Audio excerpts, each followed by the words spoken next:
বিশেষ করে 2016 সালে তৃণমূল পুনরায় ক্ষমতায় ফিরে আসার পর আড়ালে আবডালে বিভিন্ন সময় একটা নতুন তত্ত্ব খাড়া করার চেষ্টা করা হয়েছিল, সেটা ইভিএম এর কারচুপি। নির্বাচন কমিশন চ্যালেঞ্জ জানিয়েছিলেন যে কেউ যদি পারেন এই তত্ত্ব আমাদের সামনে এনে প্রমাণ করে দিক। সেই চ্যালেঞ্জ কেউ অ্যাকসেপ্ট করেননি। যারা চেষ্টা করেছিলেন তারা ব্যর্থ হয়েছেন। একই ইভিএম মেশিন, একই আঙুল, একই বোতাম, কখনো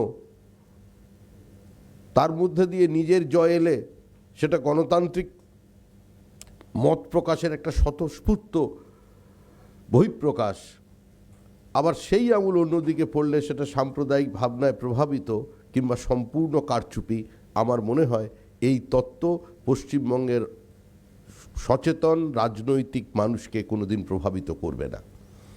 আজকে মুখ্যমন্ত্রীর বক্তব্য, বারবার ইভিএম প্রসঙ্গ টেনে নিয়ে আসা, বারবার তার দলীয় কর্মীদের ইভিএম বক্স পাহারা দেবার জন্য আবেদন।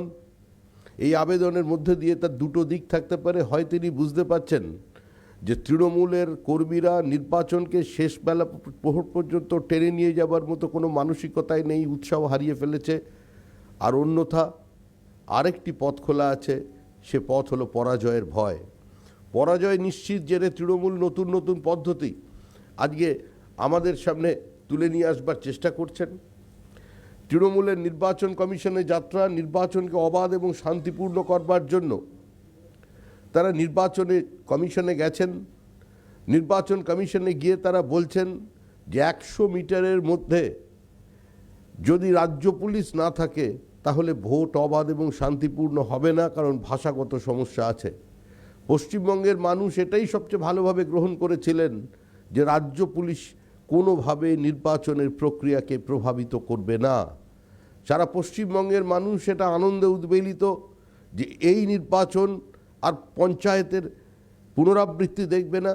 শহরাঞ্চলের মানুষ এ কারণে আনন্দিত যে তাদের অতীত অভিজ্ঞতা আছে, কলকাতা সহ বিভিন্ন কর্পোরেশনের নির্বাচন, মিউনিসিপ্যালিটির নির্বাচনের যে তামাশা তৈরি হয়েছিল গোটা রাজ্য জুড়ে, তার পুনরাবৃত্তি হবে না। রাজ্য নির্বাচন কমিশনের ভূমিকা, বিভিন্ন সময় পুলিশের ভূমিকা, পুলিশের একদম যারা টপ ব্রাস আছেন তাদের অবস্থান, একজন আমলাকে নিয়ে রাতারাতি আবার মিউনিসিপ্যালিটি নির্বাচনে নিয়ে এসে রাজ্য নির্বাচন কমিশনের জায়গায় বসিয়ে বাকি ভোটটাকে সম্পূর্ণ করবার যে নাটক পশ্চিমবঙ্গের মানুষ দেখেছেন, তাতে এই প্রশাসনের উপরে অবাধ এবং শান্তিপূর্ণ নির্বাচন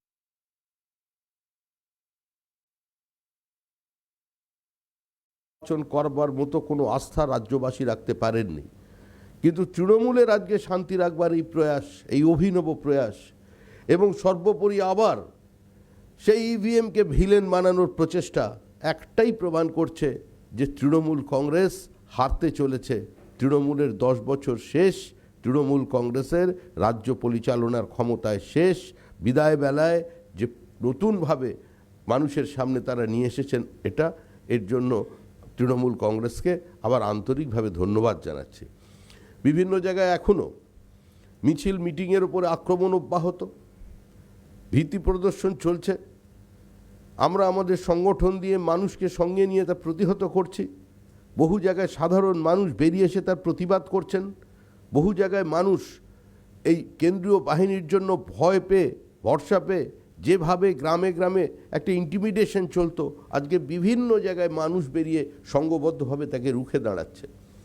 একই সঙ্গে পশ্চিমবঙ্গের বিভিন্ন প্রান্তে বিভিন্ন মিছিলের ওপরে প্রত্যক্ষভাবে হামলা চলেছে, পাথর বর্ষণ চলেছে বেশ কয়েকটি জায়গায়। আমরা নির্বাচন কমিশনকে বলেছি যে এই অবস্থা যদি চলতে থাকে তাহলে কিন্তু অবাধ এবং শান্তিপূর্ণ নির্বাচন হওয়া সম্ভব নয়। কদফায় নির্বাচন হচ্ছে, কত কোম্পানির বাহিনী আসছে, এটা আমাদের বিচার্য বিষয় নয়। কিন্তু যে প্রক্রিয়ায় আজকে নির্বাচনের প্রাক মুহূর্তে বিভিন্ন জায়গায় আচরণবিধি চলেছে, তার জন্য আমরা নির্বাচন কমিশনের কাছে এর আগেও জানিয়েছি, এবং আজকেও বিকালে আমাদের একটি কেন্দ্রীয় প্রতিনিধির দল দিল্লিতে নির্বাচন কমিশনের সঙ্গে দেখা করে আমাদের অবস্থানকে এই নির্বাচন প্রসঙ্গে নির্বাচন কমিশনকে জানাবেন। আমরা একটি সাংবিধানিক বডির উপরে আস্থা রাখি, নির্বাচন প্রক্রিয়ার উপরে আস্থা রেখে আমরা এই কথা বলেছি। কিন্তু এই যে তৃণমূল বর্তমানের শাসক দল, সবচেয়ে অসহিষ্ণু একটা রাজনৈতিক দল, অসহিষ্ণু সরকার, এবং তাদের কোনো রকম গণতান্ত্রিক ব্যবস্থার উপরে তাদের কোনো ভরসা নেই। একবার বলছেন ইডি সিবিআইকে রাজনৈতিক প্রতিহিংসা চরিতার্থ করবার জন্য ব্যবহার করা হচ্ছে, বিভিন্ন কেন্দ্রীয় এজেন্সিকে লেলিয়ে দিয়ে, কেন্দ্রীয় এজেন্সি থেকে ভয় দেখিয়ে নির্বাচনকে প্রভাবিত করবার চেষ্টা করা হচ্ছে। আবার পাশাপাশি বলছেন নির্বাচন কমিশনকে বিজেপির কথায় চলছে, নির্বাচন কমিশনকে বিজেপি পরিচালিত করছে। কখনো স্বরাষ্ট্রমন্ত্রীকে আক্রমণ, কখনো প্রধানমন্ত্রীকে আক্রমণ। 10 বছরের জীবনের জ্বলন্ত মানুষের সমস্যা থেকে দৃষ্টি দূরে সরিয়ে রাখবার জন্য আজকে অপ্রাসঙ্গিকভাবে নন ইস্যুকে ইস্যু তৈরি করবার চেষ্টা হচ্ছে। মুখ্যমন্ত্রী হুইল চেয়ারে প্রচার করছেন, সারা রাজ্যব্যাপী যাবেন, এটা নিঃসন্দেহে আমাদের কাছে আনন্দের ব্যাপার। তিনি আরও সুস্থ হলে আমাদের আনন্দ আরও বেশি হবে, কারণ বারবার বলছি মুখ্যমন্ত্রীর উজ্জ্বল উপস্থিতি ছাড়া পশ্চিমবঙ্গের এই নির্বাচন সম্পূর্ণ বর্ণহীন হয়ে পড়বে। বর্ণহীন নির্বাচন আমরা চাই না। আমরা তৃণমূল কংগ্রেসকে রাজনৈতিকভাবে পশ্চিমবঙ্গে হারিয়ে দিতে চাই, কিন্তু যেভাবে আজকে সমস্ত মানুষের 10 বছরের অভিজ্ঞতা, 10 বছরের জীবন যন্ত্রণাকে শুধুমাত্র একটা সহানুভূতির মোড়কে মুড়িয়ে আজকে মন জয় করবার বা দৃষ্টি ঘোরাবার নতুন প্রচেষ্টা হচ্ছে, আমার মনে হয় পশ্চিমবঙ্গের রাজনীতি সচেতন মানুষ তাকে প্রত্যাখ্যান করবে। এই নির্বাচনে তৃণমূলের পরাজয় অবশ্যম্ভাবী। তৃণমূলের যে বিভাজনের রাজনীতি, ভাইজানকে সামনে রেখে কংগ্রেস, তৃণমূল এবং সিপিআইএমের যে মেরুকরণের প্রচেষ্টা, বিজেপিকে আটকে দেবার যে প্রচেষ্টা, এই প্রচেষ্টাকে মানুষই রদ করে দেবে পশ্চিমবঙ্গের মাটিতে। ধন্যবাদ।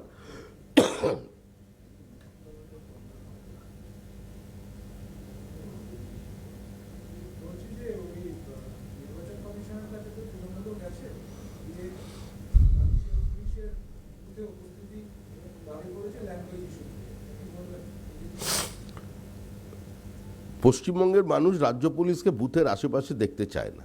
মানুষের এই কথাটা এবং অতীতে পুলিশের ভূমিকার ব্যথাটা আমরা নির্বাচন কমিশনকে পৌঁছে দিয়েছি। নির্বাচন কমিশন তাদের অবস্থান স্পষ্ট করেছে, লিখিতভাবে জানিয়েছে যে ওই 100 মিটারের মধ্যে কোনো রাজ্য পুলিশ মোতায়েন করা হবে না। এরপরে তারা নির্বাচন কমিশনের কাছে গেছেন, নির্বাচন কমিশনের গিয়ে তারা তাদের বক্তব্য রেখেছেন, বাদবাকিটা নির্বাচন কমিশন বিচার করবে। আমরা বর্তমান রাজ্য পুলিশের উপরে আমাদের কোনো আস্থা নেই। এই পুলিশের রাজনীতিকরণ সম্পূর্ণ হয়েছে। পুলিশ সম্পূর্ণভাবেই বিগত কতগুলি নির্বাচনে রাজ্য নির্বাচন কমিশনের সহায়তায় তৃণমূলকে সঙ্গে নিয়ে তাদের ভোট লুট করতে, প্রার্থীদের আক্রমণ করতে, সমর্থকদের ওপরে বোমাবাজি করতে সাহায্য করেছেন। প্রকাশ্যে পুলিশের বিরুদ্ধে বোমা মারার কথা বললেও পুলিশ সেখানে কোনো ব্যবস্থা নেননি।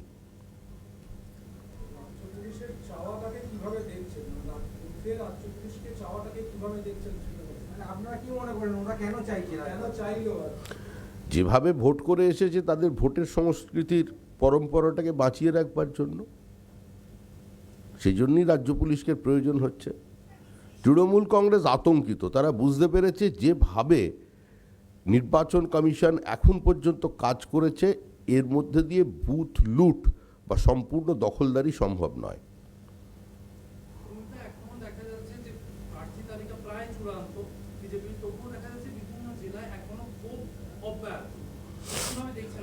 ক্ষোভ তো কিছু থাকবে, ক্ষোভ প্রশমিতও হয়ে যাবে। একটা সংগঠিত রাজনৈতিক দল যা হচ্ছে সেটা খুব একটা কাঙ্ক্ষিত নয়। বহু মানুষ প্রার্থী হবার জন্য এসেছেন, বহু অ্যাপ্লিকেশন জমা পড়েছে, কারণ পার্টি সকলের কাছ থেকে খোলাভাবে তাদের প্রার্থী পদের জন্য আবেদনপত্র চেয়েছিল। আগে প্রার্থীর যেভাবে তালিকা তৈরি হতো অতীতে সংগঠনের ওপর দিয়ে নির্ভর করে, এবার এই পার্টিকে মাস পার্টি বানাতে গিয়ে পশ্চিমবঙ্গের বিশেষ রাজনৈতিক অবস্থার কথা চিন্তা করে 4 দশকের পার্টি চেয়েছে যে সমাজের সর্বস্তরের প্রতিনিধিত্ব সেখানে যেন থাকে। বহু দল থেকে আমাদের লোক এসেছেন, কংগ্রেস এসেছেন, বামপন্থীরা এসেছেন, তৃণমূল কংগ্রেস থেকে সবচেয়ে বেশি মানুষজন এসেছেন নিচুর তলায়, ওপরে কিছু নেতা এসেছেন। দল স্ফীত হয়েছে। স্বাভাবিকভাবেই তার একটা নতুন এরকম বড় হয়ে গেলে টিদিং প্রবলেম থাকে, সেইটা আছে। আর সমাজের সর্বস্তরের রিপ্রেজেন্টেশন যাতে হয় সেই জন্য প্রার্থী তালিকা তৈরি করা হয়েছে। সেই দৃষ্টিভঙ্গিতে দু চার জায়গায় বিচ্যুতি আছে, কিছু মানুষের আবেগতাড়িত হয়েছে, তারা করছেন, কিন্তু যেভাবে করছেন সেটা কাঙ্ক্ষিত নয়। কিছু জায়গায় দেখানো হচ্ছে যে কিছু মানুষ বিজেপির পতাকা পোড়াচ্ছেন। যারা পতাকা পোড়াচ্ছেন এটা মানুষের কাছে পরিষ্কার যে আর যাই হোক তারা কোনো রাজনৈতিক কর্মী নন, তারা বিজেপি করেন না। কারণ কোনো রাজনৈতিক কর্মী অন্য দলেরও ভারতবর্ষে কেউ কারোর পতাকা পোড়ায় না। আর নিজের দলের পতাকা পোড়ানো বলে যেটা দেখানো হচ্ছে, আর যাই হোক তারা বিজেপি নয়। যারা নিজেদের পার্টি অফিস ভাঙচুর করছে, আগুন লাগাচ্ছে বলে কিছু দৃশ্য বিক্ষিপ্ত এসেছে, আর যাই হোক তারা বিজেপি নয়। পার্টির কর্মী পার্টি অফিস ভাঙতে পারে না, পার্টির কর্মী পার্টির পতাকায় আগুন লাগাতে পারে না। মা যেমন নিজের ছেলে যেমন নিজের মাকে খুন করতে পারে না, ঠিক একইভাবেই পার্টি মা তার আসবাবপত্র, তার টিভি, তার সন্তান পার্টির কর্মী ভাঙতে পারে না।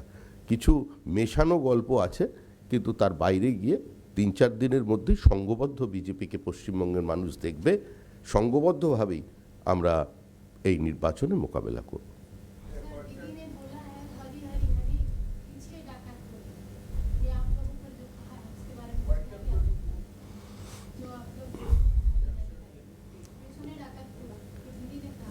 डाकत करी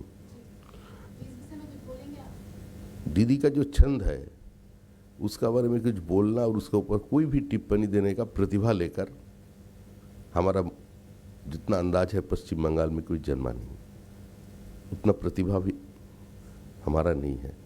और दीदी का कद बहुत ऊंचा है, हर बात पे दीदी का ऊपर हल्ला बोल देना ठीक भी नहीं है। दीदी मुख्यमंत्री है, महिला है, दीदी जा रही है विश्राम पे अभी, तो दीदी को बार बार डिस्टर्ब करना नहीं चाहते हैं।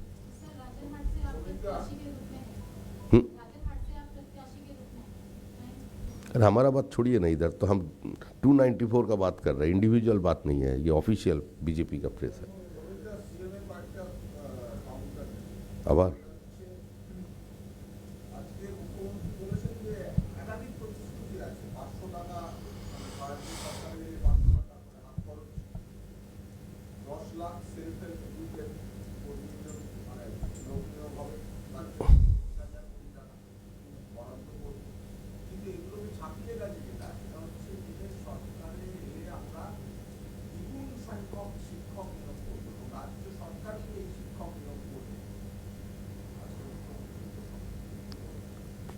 সরকারে মুখ্যমন্ত্রী আসছেন না, হাইপোথেটিক্যালি যদি ধরে নেওয়া যায় সরকারে তিনি চলে এসছেন, তাহলে দেখা যাবে যে সল্টলেকের সমস্ত রাস্তা বন্ধ হয়ে গেছে। কারণ 10 বছরে মাত্র 2টো টেট নিতে গিয়ে এমন অবস্থা হয়েছে যে বিকাশ ভবনের সামনে গত 3 বছর ধরে সব সময় ধর্ণা অবরোধ চলেছে। তাই সল্টলেকবাসী এবং এত গুরুত্বপূর্ণ জায়গা, বেশ কিছু প্রশাসনিক ভবন ওখানে আছে, সেগুলোকে যদি ঠিকঠাক রাখা যায়, সেখানকার মানুষের যদি সুস্থ স্বাভাবিক জীবন বাঁচিয়ে রাখতে হয়, তাহলে এই সরকারটাকে আনা যাবে না। কারণ একটা টেট নিতে এরকম অবস্থা, যা ছিল তাই রাখতে পারেনি, যদি দ্বিগুণ হয়ে যায় পশ্চিমবঙ্গে হাইকোর্টেরও চিন্তার বিষয় হবে।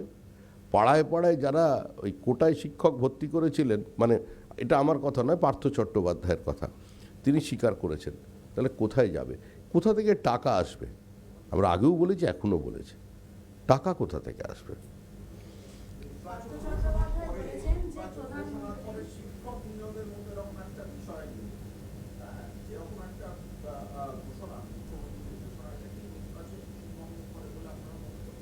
তৃণমূল সবার ঊর্ধ্বে, তৃণমূল সবার ঊর্ধ্বে।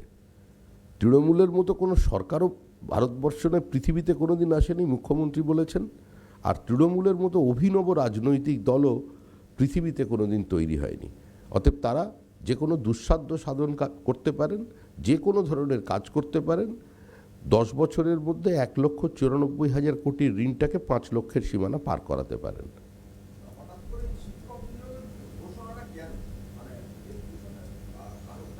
এর পিছনে একটাই কারণ হচ্ছে, রাজ্যে এত বেকার ছাত্রছাত্রী ঘুরে বেড়াচ্ছে উচ্চশিক্ষিত, তাদের সামনে তো একটা কিছু বলতে হবে।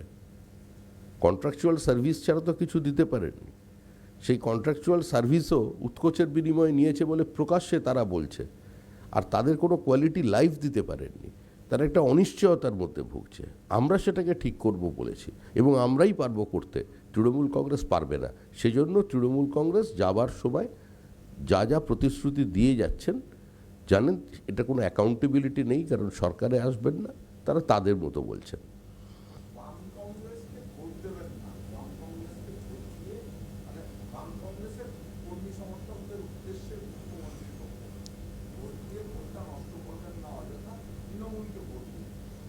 কোনটা ঠিক আর কোনটা বেঠিক কি করে বুঝবো? মুখ্যমন্ত্রী যিনি রাজনৈতিক গুরুদেব, সেই সুব্রত মেসি মুখোপাধ্যায় ঘটনার অব্যবহিত পরেই, মানে সেদিনের অব্যবহিত পরেই বলেছিলেন যে সিপিএম যদি নিজের ভোটটা নিজেরা ধরে রাখতে পারে তাহলে আমরা চিরকৃতজ্ঞ থাকব সিপিএমের কাছে। On camera Subrata Mukherjee statement করেছেন কয়েকদিন আগে। তাহলে ভোট নষ্ট করা মুখে বলছেন, সিপিএম কংগ্রেসের ভোট চাইছেন, মাওবাদীদেরও ভোট চেয়েছেন। বুঝতে পারছেন তৃণমূল কংগ্রেসের ভোটই তৃণমূল কংগ্রেস ধরে রাখতে পারছে না, অন্যের ভোট চাইছেন। একটু অপেক্ষা করুন, ভোটের ফলাফল সামনে আসবে। বাংলার মানুষ রাজনীতি সচেতন, পশ্চিমবঙ্গের রাজনীতি কাঙ্ক্ষিত না হলেও অনেকের এই অবস্থায় মেরুকৃত, বিজেপি এবং তৃণমূলের মধ্যে সীমাবদ্ধ।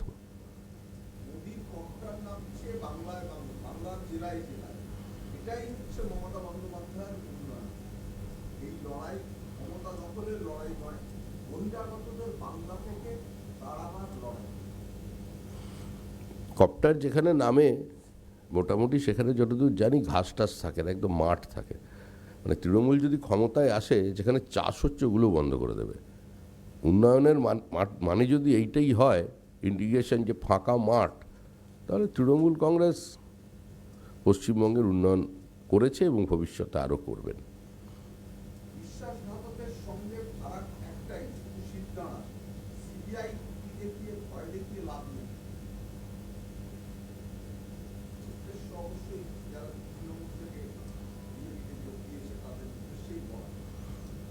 তো বহুবার বলেছেন, বলেও তৃণমূল ক্লান্ত, আর আমরা বা ওরা শুনে তারাও ক্লান্ত। প্রচণ্ড গরম বাড়ছে, ক্লান্তির অবসান চাই, তৃণমূল থেকে পশ্চিমবঙ্গকে মুক্ত করতে চাই।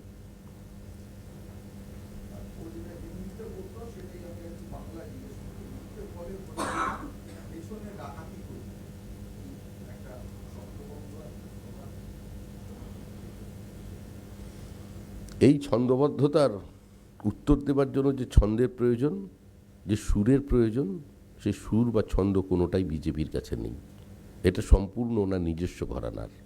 আমরা আমাদের মতো চলব, উনি ওনার মতো কবিতা বলবেন, গান গাইবেন, কিন্তু দিনের শেষে মানুষ তৃণমূলকে গান শুনিয়ে ঘুম পাড়িয়ে দেবে এই নির্বাচনে।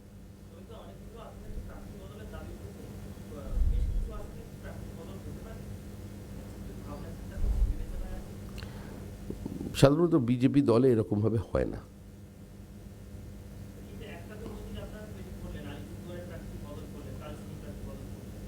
সেটা দল সিদ্ধান্ত নিয়েছেন, করেছেন, বিচ্ছিন্ন ঘটনা। কিন্তু উচ্চ নেতৃত্ব জানে, ওটা আমার বিষয় নয়।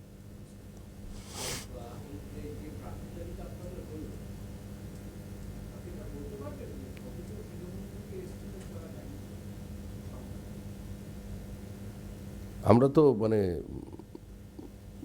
জেনেটিক সায়েন্টিস্ট নই, রক্ত পরীক্ষা করে দেখি না। বড় পরিবার, সুখী পরিবার, দলে যিনি আসেন তিনি দলের, আমরা সবাই এক, আমরা সবাই রাজা আমাদেরই রাজার রাজত্বে, যে আসবেন তাকে স্বাগত।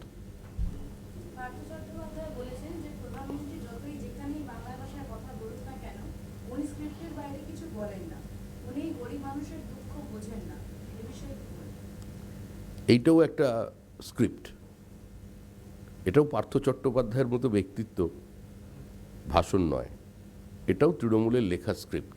দুর্ভাগ্যজনক হলেও আজকে একজন দীর্ঘদিনের রাজনৈতিক কর্মী, ছাত্র আন্দোলনের সঙ্গে যুক্ত রাজ্যের শিক্ষামন্ত্রী, তিনি এক প্রকার টিউটার স্টেটমেন্ট করছেন।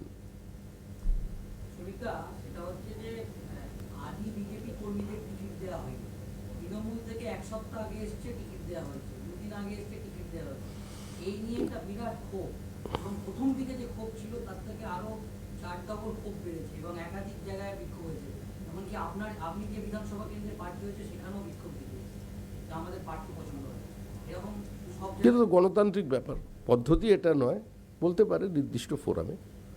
যেভাবে ক্ষোভটা দেখানো হচ্ছে অতটা ক্ষোভ নেই, ক্ষোভটা আছে তৃণমূলের বিরুদ্ধে। ঠিকঠাক জায়গায় হচ্ছে না বলে কয়েকটা জায়গায় আমাদের বিরুদ্ধে বিক্ষোভ দেখিয়েছে। বিজেপিতে এটা চলে না, যারা বিক্ষোভ দেখাচ্ছে তারাও জানেন যে বিক্ষোভের ভবিষ্যৎ কী, পার্টিও জানে যে কেন বিক্ষোভ হচ্ছে, তার জন্য ইন্ট্রোস্পেকশনের প্রয়োজন আছে, সেটা পার্টি করছে। এই দুটো মিলিয়ে মিশিয়ে এক করে 3 দিনের মধ্যে সংঘবদ্ধ বিজেপি নির্বাচনে নামবে।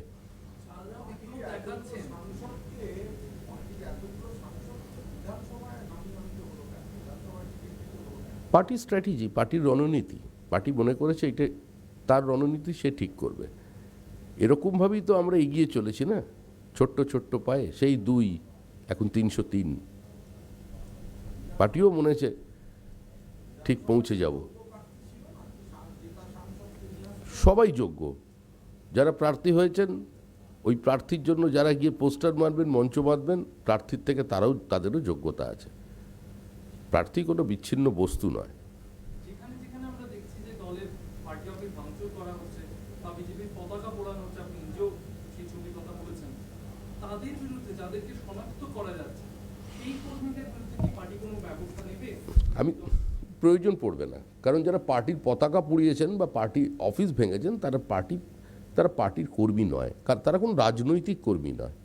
কোনো রাজনৈতিক কর্মী, কোনো তৃণমূল কংগ্রেস বা সিপিএমের কোনো পার্টির কর্মী বিজেপির সঙ্গে চরম বিরোধিতা থাকলেও বিজেপির পতাকায় আগুন দেবে না। কোনো রাজনৈতিক কর্মীর এটা কাজ নয়, সংস্কৃতি নয়। যারা পার্টি অফিস ভেঙে পার্টির পতাকা পুড়িয়েছেন তারা তো এমনি পার্টির নয়, তো পার্টি হাওয়ায় গুলি চালিয়ে কি করবে?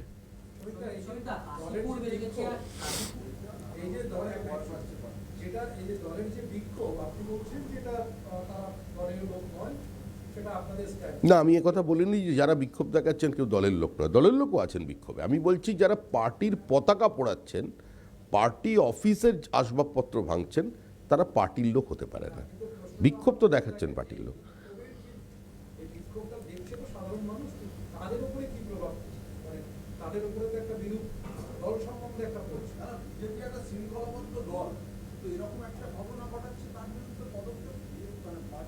আমি তো বলছি বিজেপির মতো পার্টির ক্ষেত্রে এটা অনভিপ্রেত, কাঙ্ক্ষিত নয়, শোভন নয়, অপ্রত্যাশিত। বিজেপি এ ধরনের বিক্ষোভের সামনে হয়তো আগে রাজ্যে কোনোদিন দেখেনি। পার্টি সেটা নিয়ে চিন্তাভাবনা করবে এবং এটাও বলছে এই বিক্ষোভ প্রশমিত হয়ে যাবে। সংগঠিত রাজনৈতিক দল বলেই এটাকে সংগঠিত করে ফেলতে পার্টির খুব একটা বেশিক্ষণ সময় লাগবে না। যাকে আপনারা প্রার্থী হিসেবে ঘোষণা করেছেন, তরুণ সাহা, তিনি কিছুক্ষণ আগে ফিরহাদ হাকিমের সঙ্গে দেখা করেছেন এবং এটা নিয়ে হয়তো কোর্টের দ্বারস্থ হতে পারে। অনেক রাস্তা খোলা আছে, তবে বিষয়টি আমাদের উচ্চ নেতৃত্ব দেখছে, ওটা আমার বিষয় নয়, আমার ওপর দিয়ে ওটা। তৃণমূলেই আছে যে বিজেপিতে জয়েন করেনি, তার নাম ঘোষণা করা হবে, ভেবে দেখবে পার্টি।